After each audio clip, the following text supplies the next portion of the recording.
Hello అండి అందరికీ. ఇవాళ వేసిన వెంటనే రైస్ వండేసాను. కుక్కర్లో దోసకాయ పప్పు అని ప్రిపేర్ చేశాను. ఇది గారెపిండి అండి. నేను ఒక రోజు ముందే మిక్సీలో వేసేసుకొని ఫ్రిడ్జ్లో పెట్టేసుకున్నాను. తర్వాత రోజు అనేది ఈ రోజు అనేది నేను గారెలు అనేది వేసేస్తున్నాను. ఇలా వేయడం వలన గారెలు టేస్ట్గా ఉంటాయి, బాగుంటాయి, గుల్లగా వస్తాయి. మీరు కూడా ట్రై చేయండి. నేను చేత్తో అనేది వేసేస్తాను, దీంట్లో కూడా వత్తును చేత్తో వేసేస్తాను అలాగా. తర్వాత చూడండి, నేను అనేది డీమార్ట్లో తీసుకున్నాను. ఎలా వస్తాయని అనుకున్నాను, బాగానే వచ్చినాయి. తర్వాత భవ్య క్యారేజ్ అని ప్రిపేర్ చేస్తున్నాను. సిప్స్ అనేది వాళ్ళ ఫ్రెండ్స్కి కూడా కట్టమని చెప్పింది అని చెప్పేసి నేను బాక్స్లో కొద్దిగా ఎక్కువే కట్టాను అనమాట వాళ్ళ ఫ్రెండ్స్కి. అయ్యేం మిగిలినవేమో నాకు మా బావకి.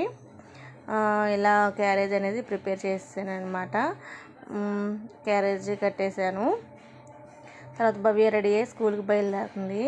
స్కూల్కి బయలుదేరిందే చూడండి, అసలు మళ్ళీ ఆగింది.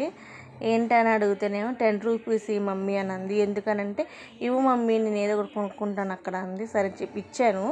ఇచ్చిందే తీసుకోవాలా, తీసుకోకుండా చిరిగిందా మంచిదా కాదని చూసుకుంటుంది. నేను మంచిదే ఇచ్చానువే అంటే సర్లే మమ్మీ అని చెప్పి